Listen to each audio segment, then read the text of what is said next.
L'ensemble des activités du CPA génèrent un volume de déchets important sur une année.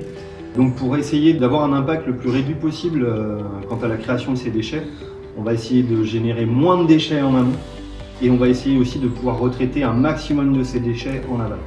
Un exemple très précis, un centre comme le nôtre, avec le centre équestre et tous ses chevaux, plus notre ferme pédagogique, on a un besoin en alimentation fourragère important et on produit environ 1000 boules de foin à l'année. 1000 fois 1,20 m de filet en plastique à chaque fois. Et ça, c'est quelque chose qui représente beaucoup de volume.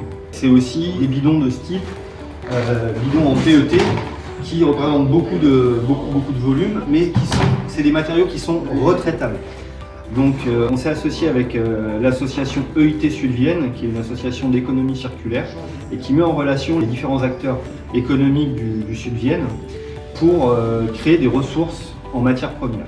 Donc, par exemple, il y a une entreprise de l'huile Jourdain qui va être en mesure de récupérer tous ces bidons et ces filets à foin pour les transformer en matières plastiques réutilisables, comme des seaux, des sets d'école avec des équerres, des règles et des rapporteurs, ou même des capsules de fût de bière. Autre chose, on reçoit beaucoup de cartons en livraison. Et on a une autre entreprise de Civaux qui va récupérer tous les cartons non floqués, c'est-à-dire sans peinture, sans décoration, en capacité d'être réutilisés pour pouvoir en faire ces envois de colis.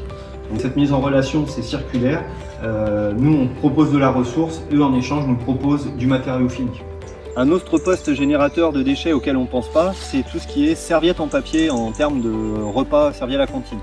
Pour limiter ce volume de déchets, on demande dorénavant à nos groupes de venir avec leurs propres serviettes en tissu. Donc ça, c'est encore quelque chose qui nous fait gagner des points sur le volume de déchets général créé sur une année. Un autre poste très important, c'est le déchet alimentaire, c'est le gaspillage alimentaire.